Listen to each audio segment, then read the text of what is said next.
Welcome. Today we've got Kat with us. Welcome, Kat. I just wanted to Mhm. give you an opportunity to introduce yourself and give a bit of a backstory on your poem, which is about pet bereavement. Mhm. Over to you, Kat. Okay, thank you, Mickey. It's lovely to be here. So I'm a person-centered counsellor in a private practice, and I work a lot with people who have self-esteem or confidence issues. I do a lot of bereavement counselling, and I specialise in pet bereavement therapy. So the poem that I'll be reading today, I wrote that last year when my cat, Charlie, sadly passed away. She became very ill very quickly, and we suddenly had to make that decision of putting her to sleep. She was really difficult. So I wrote that poem a week after she passed. Yeah. Okay. I'd I'm really looking forward to hearing your poem. So over to you. Okay. So the poem is called "When Your Heart Breaks." When your heart breaks. A week ago, I held you for the final time. I watched you leave. I hope, my darling cat, you are at peace. I miss you so very much, but I know you had to go. I'm not angry, just sad to be here without you. The house feels quiet, empty. At times, I can't bear it. I miss your little face and having you near. I'm sorry if I let you down. I did my best. You are so very loved, my little sweetie pie. I hope one day I'll see you again, somewhere in the beautiful midnight sky. Until then, go on, spread your wings and fly.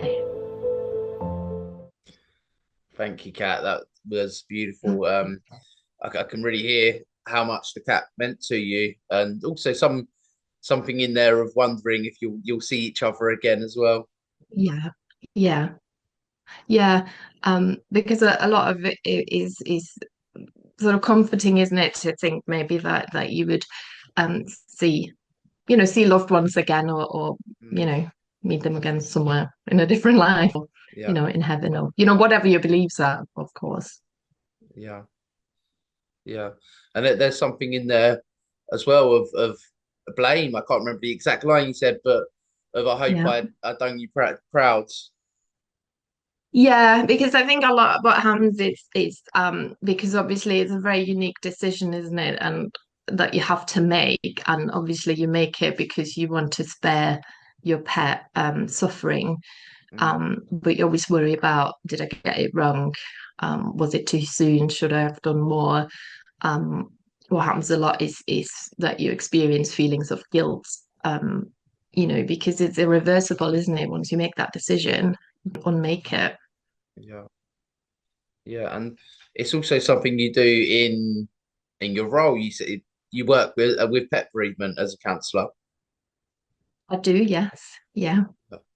Um, so that came about because pet bereavement and pet loss is still a very sort of hidden grief. It's not very widely acknowledged in society.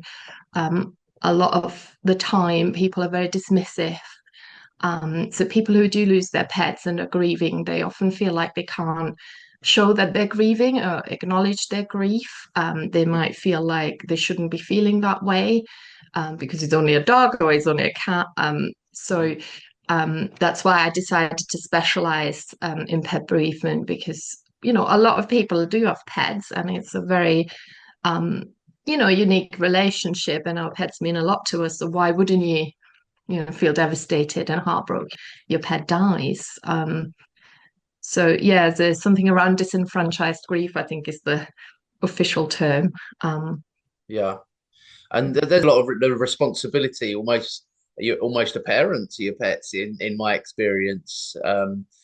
I've got a memory of myself coming up. So when I was younger, my dog didn't actually die, but there is grief there. And I don't have many memories when I was young, but I remember a lady coming round and giving us, because we were kids at the time, and she was going to take our dog, and she come round and gave us chocolates, and I always remember that, and almost kind of getting taking the chocolates now kind of felt wrong, almost like I was swapping that for the dog. Yeah. Yeah. Yeah, it's interesting, isn't it? Because it's sort of like when you do have pets, they mean a lot to you, don't they? And you love them, but it sort of in wider society is not really acknowledged that relationship that you have. And it's like you say, it's a lot of the comments I got after Charlie passed were, will you get another one? Mm, Like you're just replacing yeah. your fridge or your phone. Mm, There wasn't kind of that understanding that actually, you can't replace your pet, mm, yeah. and and that can be really difficult to navigate when you're already grieving, and people don't always mean to be insensitive or hurtful, but it's just when they don't have the understanding, that it can be really hard for people who are grieving to have to deal with that on top of everything else. Yeah. And I imagine in your role as a counsellor, your experience of that's really helpful for reasons like you just said, to have that understanding. Yeah, so there is something around um kind of being able to offer deeper, empathy, Yeah. because there are things maybe that, if you haven't gone through pet bereavement yourself, that maybe you wouldn't know. Mm, So, as an example, would be, uh, for example, the clothes that you wore when you put your pet to sleep. mm, Often people are like, well, what do I do with that? I don't want to wash it because there might be fur on it. And it feels like another loss to get rid of that, or hoovering the furniture or the carpet. Um, what do I do with the pet's belongings? So there's a lot of different elements to it, having to deal with the pet insurance, and the vet bill. yeah. There's a lot of elements to it that people come across that are really difficult to deal with. Yeah. And I mean, you mentioned as well your home in your poem, you mentioned your home and how it felt different in your home. Yeah. Yeah, that was one of the things I found the most difficult, because Charlie was a very vocal cat. She was very chatty. Okay, yeah. So there was just this silence. It's just, when you walk into a room and you expect her to be there and she's not there, but there were things, that you knew she had been there, like paw prints on the chair or paw prints in a litter tray, Mm, seeing her things everywhere. I can't even describe the feeling, but it just feels awful to kind of that absence, mm, kind of get your head around that she's not there anymore. yeah. Yeah. Well, thank you so much for coming on today, Kat. And I just wanted, before we go, to give you the opportunity to say what that poem meant for you and how it helped you at the time. Okay, yeah, sure. So I wrote it a week after he passed, and I think it helped me because there was a lot of emotions going on for me, and it just kind of helped me to have a bit of an outlet for them, but also I think it helped me to say goodbye because I could kind of tell her things that I hoped she knew, that Mm, she was loved, that I did my best for her, that I understand that she had to leave us.